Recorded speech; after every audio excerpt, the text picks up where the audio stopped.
Sonic Boom Rise of Lyric. Yeah, I'm talking about this game, but I'm not going to talk about what it is, because we all know what it is, and I don't have to be reminded of it every day. But I want to talk about what it could have been and how to fix it. For starters, you don't put it on a console that doesn't have the GPU processing capabilities or space available in order to run a game powered by CryEngine 3. 2. You tell Sega to fuck off and come back when a game is good and ready despite the numerous warnings of deadlines. Remember the wise words of Miyamoto? And finally, incorporate not all, but some gameplay elements from when it was called Sonic Synergy. That looked much better than the final product and really gave me Jak and Daxter vibes. And I love Jak and Daxter. But most of all for me is fixing the story. Even though it too got cuts like with the gameplay, design, and well, everything, none of what the writers described were present in the game up until release. Sonic is already part of a team and only in character when he goes and does something independently regardless of what his team says, and Eggman doesn't grow as a villain. He's generic at the start as he is at the end. It's Lyric, a completely unknown adversary who takes over Eggman's villain spot to whine about his evil plans. Sonic Boom Rise of Lyric was less of a prequel and more of a standalone side story to the then upcoming TV show, which had a completely different tone than what the game has. And because I can't leave stuff alone, and the fact that I've been up all night writing this, here's how Sonic Boom Rise of Lyric's story should have been. Or at the very least, how it should have begun. Firstly, don't have Amy or Knuckles present at the beginning. All you need is Sonic, Tails, and Eggman doing what they do. Tails detects Eggman is up to no good again by constantly destroying the landscapes looking for something, and the duo track him down. They see Eggman ordering a bunch of presumably new mechs to destroy a cliff face. In doing so, this causes a rock slide, destroying a few of the robots. In the rubble, Eggman sees and snatches up the AVA, H's visual assistant. Sonic and Tails emerge to confront Eggman, who in turn orders his mechs to attack. This is where we get our first taste of combat. And to divert away from the story, the combat needs an overhaul. In fact, why not emulate the progression system of the Werehog from Sonic Unleashed? With combat being a main gameplay focus, it will be in the game's favour to have upgrades that go beyond a minute increment of speed or attack power. Collect experience and spend that on new combat moves for solo and team attacks. Let us choose what finisher we want to see Sonic and Company use. Plus, why not throw in a Team Blast? 4 unique attacks for whoever's leader. It allows us to help build these characters up as a team, and by the end, there's no knowing what attacks the AI will do when facing down hordes of mechs. Getting back to the action, in the scuffle, Eggman drops the AVA and gets booted by Sonic.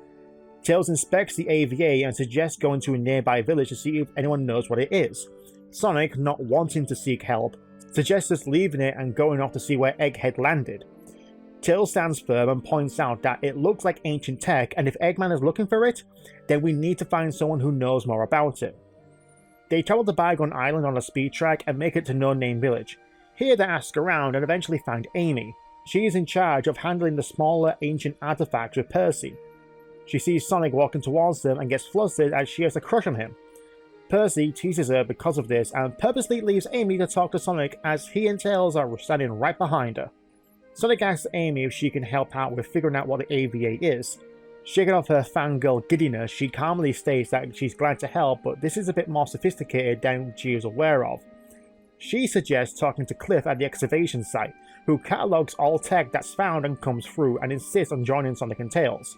1, for wanting to discover more about the ancients, and 2, to be close to Sonic. Make it over to Cliff's excavation site and meet up with the man himself. They hand over the AVA and he knows exactly what it is. In fact, he has one of his own. The difference is that his came with Quincy, and that Sonic's has an outdated map. Before they can ask why, they hear someone shout for help. A worker is trapped under the rocks. Before Sonic can play a hero once again, Knuckles comes to the rescue and lifts a boulder like it's nothing off of the worker so others can come pick him up and take him to the nurse. Sonic, Tails, and Amy are flabbergasted about the fact that not only is this red guy super strong, but he's also an echidna, known to be extinct. Cliff explains how he found him wandering the forest trying to make friends with birds. Cliff offers him a home in exchange for working on the site. Cliff resumes his explanation of why the maps are different. They're from different eras of time.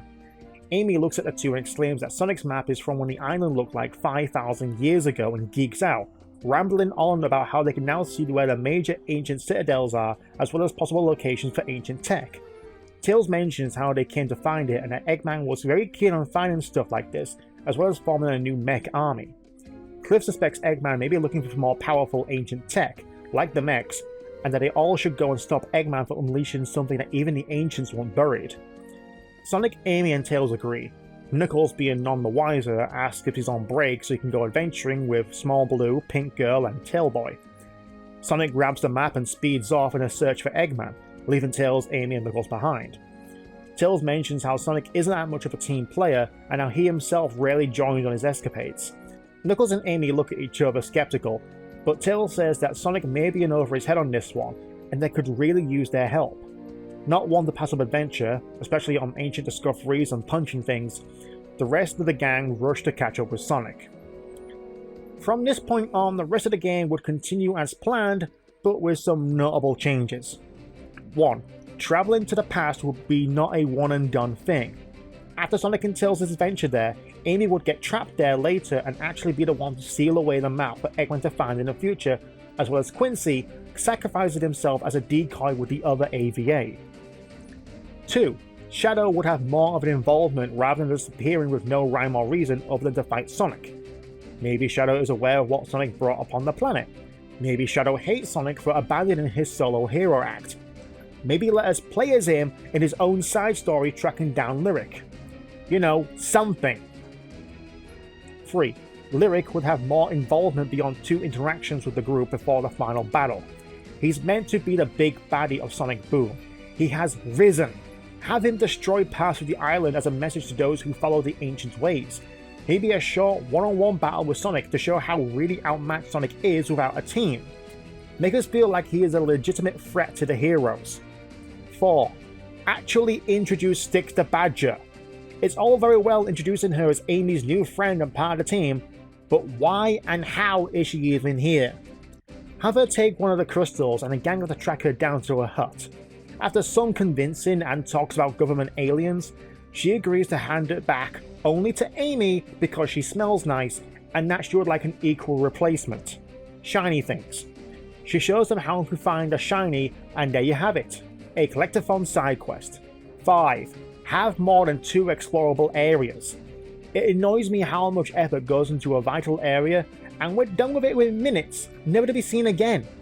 I know Jack does it with a few areas, but they're linear segments like collecting the flag. Boom has a few, such as escaping the Guardian. Then there are areas where exploration would have been critical for world building, such as the destroyed village or Lyric's lab. And finally, 6. Add more NPCs. Have the village be lively with other background characters from the show, and have them speak certain dialogue depending on what you did, who you helped, and what builder you helped refurbish. What was the point of that again? Now, would any of this make the game better? Somewhat. There's still the case of bugs, game-breaking glitches, stiff gameplay, and all of the on-rail speed race buggering the frame rate. But like with the many comments I get regarding Sonic the Hedgehog 2006, it could have been good. This was a new take on Sonic with more of a Western-inspired design, aka be more like Jack but with Sonic and Friends.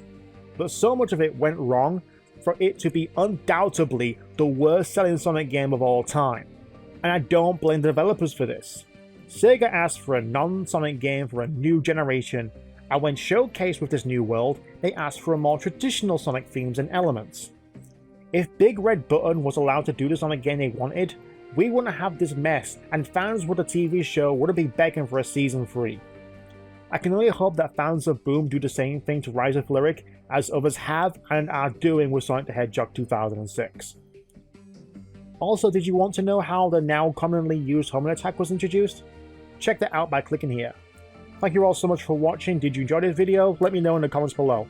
You can also like this video because it really helps out the channel, and also check out my other series such as game reviews and Sonic theories. Thanks again everyone, and I'll see you all next time.